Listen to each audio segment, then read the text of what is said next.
Welcome everybody. If you haven't heard yet, China has just dropped another open source video model, a follow-up to WAN 2.1. Today we're looking at WAN 2.2. So this was just released earlier this morning. So this is day 0 support for WAN 2.2. We're going to talk about what was released, what's different, what you need to run these models, where you can find the workflows for WAN 2.2. But I wanted to take a quick moment and just peek at some of these clips individually. So we can see the quality is pretty good. One thing I'm noticing though that WAN 2.1 also kind of has this problem is like this weird fade in the first few frames. I'm glad that they didn't cut these out and are just keeping it honest and showing that, yeah, this is still around. I mean, it's really not that big of a deal. I've just always kind of found it interesting, and it's kind of funny, I guess, that it's also in the follow-up model. But yeah, this shot's really great. I mean, you run this through an upscaler like Topaz or the upscaler that we're going to be dropping soon, and you've got a pretty usable video there. Same with this one. This one's pretty great. Again, it's just the resolution, but we have ways of fixing that nowadays. So the emotion's fantastic. I think the angle looks great. Super excited to try this out. Same with this. This shot's super cool. When we talk about like cinematic angles, this looks like straight out of a video game cutscene here. Definitely a lot of possibilities here. Again, this is the official Comfy UI blog, and we're going to have this linked in the description, but you can also find everything on the Patreon post that we have for WAN 2.2, which will also have the workflows, but we'll get to that in just 1 minute. I wanted to take another quick second to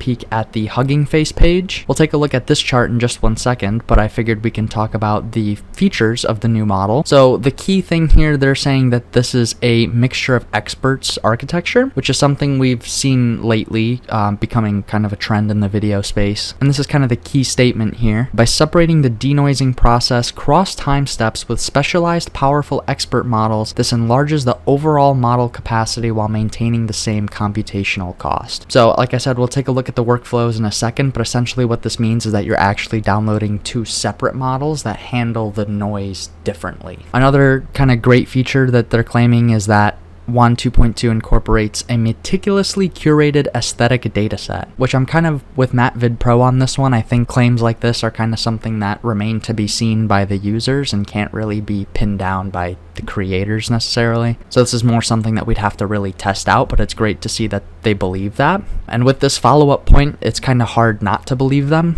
They're saying that 2.2 is trained on a significantly larger data set with 65% more images and 83% more videos, which is a ton. They're also boasting that this model can run on a 4090, so us kind of users with the 3080s, 3090s are still going to have a lot of trouble here. And again, this Hugging Face link is in the description below and on our Patreon post. And so I also wanted to take a look at this chart, basically going over generation times. So right out of the gate, the 4090 is the smallest card on here with 24 gigs of VRAM. So quite a bit, I mean, kind of at that consumer level, but still a little out of reach. And we do have ways of running this in Runpod, which again, we'll talk about in a few minutes when we get to the workflows. But generally, you're looking at around 530 seconds on one GPU for a 720p resolution. So in minutes, that's around 8.5, 9 minutes. So not too bad, but still pretty hefty. And honestly, it doesn't really improve too much across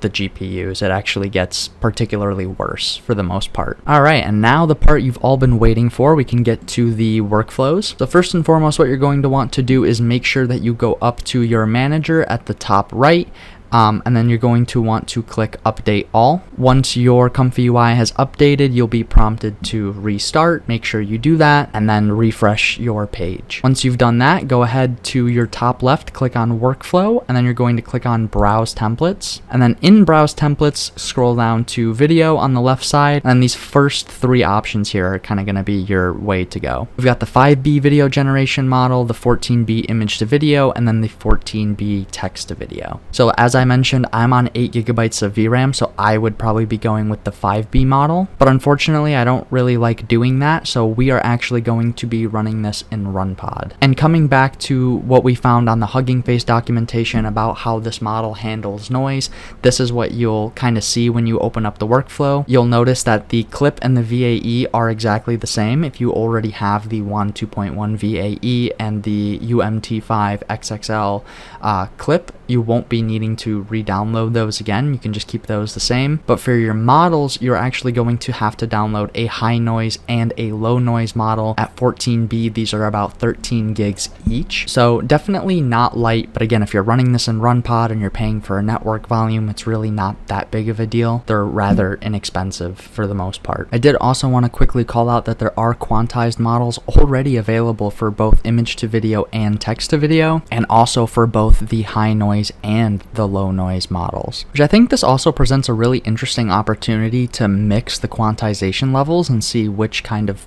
has a heavier weight, I guess, if that's something that anybody wants to try. As a quick reminder, quantization levels are kind of backwards. Q8 is actually a heavier model. You can see at 15 gigs versus Q2, which is the lowest you can go. So if you have about 8 gigs, I would say you're going to want to stick at the Q4 model or the Q5 model. And if you're running out of memory, maybe even go down to Q3. But again, don't forget you're going to have some pretty high quality loss the lower you go. But again, you can see that the workflow is fairly simple here. This is the text to video workflow, but we can also switch over to the image to video workflow, which is not much different. And when it comes to running this in Runpod, I will actually point you guys in the direction of Hear Me Man AI. I think this guy's really good at getting Runpod templates set up and ready to go for the community, so definitely would recommend checking out this video, which is also going to be linked in the description if you are looking to run this in Runpod. We also kind of have our own way of running Comfy UI in Runpod that we'll be talking about soon, that allows you to kind of have your own persistent image inside of Runpod so you can keep all your outputs, all your models, and we'll also talk about some easy tips and tricks in order to download models easily into Runpod. But yeah, for now, I would definitely recommend this video. He's super easy, super straightforward, and very quick. Alright, so here is the image that we are going to test with first for the image to video model, and I gotta say, I am thoroughly impressed with these generations. Like, take a look at that, man. That is crazy. So you might be wondering, well, what was the prompt here? The prompt was a raccoon is scanning his paws on a scanning machine. He places both paws flat on the scanner as a bright light illuminates his face as the scanner scans his paws.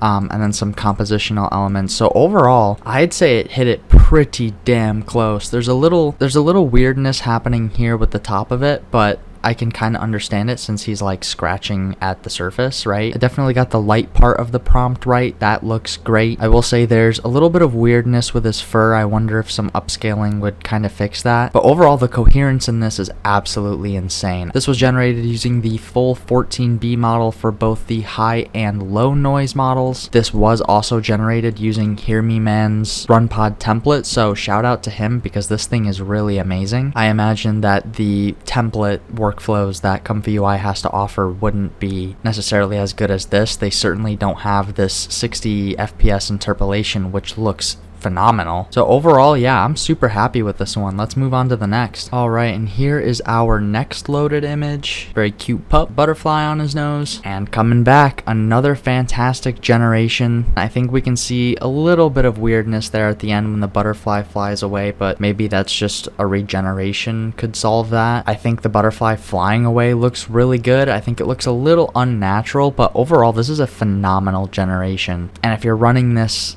you know, serverless or on some really intense hardware, you just change the seed, run it again, you'd probably get a near perfect output. And once again, this 60 frames per second interpolation looks great. So again, 100% if you're going to run this, especially in Runpod, would definitely recommend trying out this workflow. It's attached to our Patreon, which is free, especially since we're not giving away our own workflow.